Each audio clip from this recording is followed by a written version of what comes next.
Hello everyone, iOS 16.1 just officially came out, so let's go and take a look at it on the iPhone SE 2020 model and see if it's worth installing.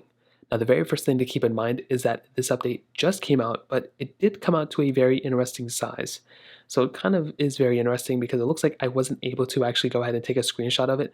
I think so that was the developer beta. So unfortunately don't know the size on the iPhone SE 2, but I will tell you from my experience and just from using it on my other devices, it was about 4 point something gigabytes coming from either you're coming from iOS 15 or the 16.0 or you're coming from the developer beta. So if you're coming from 16.0.3, it's definitely going to be smaller. I would estimate probably around 800 megabytes to maybe even up to 2 gigabytes. So keep that in mind. I was coming from older versions in a developer beta for this specific device.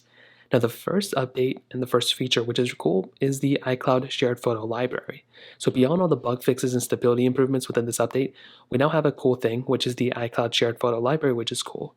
So before we could always do shared albums, but this new feature is a little bit of an improvement with that, which I think is a really awesome feature.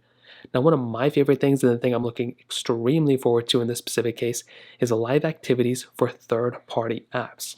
So what this is basically is that we will basically be notified, essentially if we're watching a basketball game or a football game or whatever the case is, if you're getting an Uber or a Lyft, essentially you will get pop-ups, but instead of getting like tons of different notifications or weird looking things, we'll now have a beautiful looking notification that will go ahead and showcase to us that information.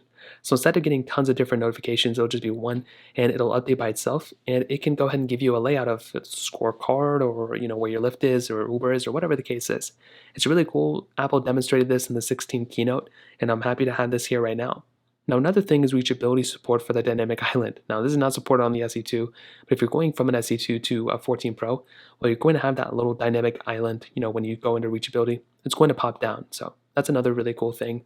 And finally, and this is a very interesting feature, basically within our iPhone settings on our battery settings, we now have the ability of utilizing our clean energy charging, little option. So if we go into settings, if we scroll down to battery, if we go ahead and click on battery health and charging, we will now have this little option of clean energy charging. So I think this is cool. I mean, it really depends if you're really into it or not. You can go ahead and enable it or disable it, and it'll basically reduce your carbon footprint. So I think it's cool.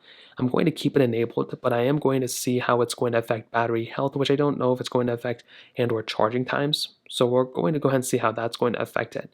But that pretty much covers up. I mean, there's tons of other features and changes too. But should you install this update, I would probably say if you're on iOS 16.0 or above, then I would recommend installing it. It's a no-brainer in that specific situation.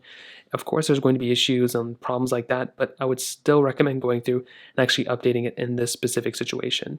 Now, if you're on iOS 15, then that might be a little bit of a different story. At that case, I would probably recommend staying on 15, but the choice is yours. You can update if you want to, but I'm probably still going to stick on iOS 15 on my personal device. So that kind of covers it up. If you have any other thoughts or questions, please let me know in the comment section below.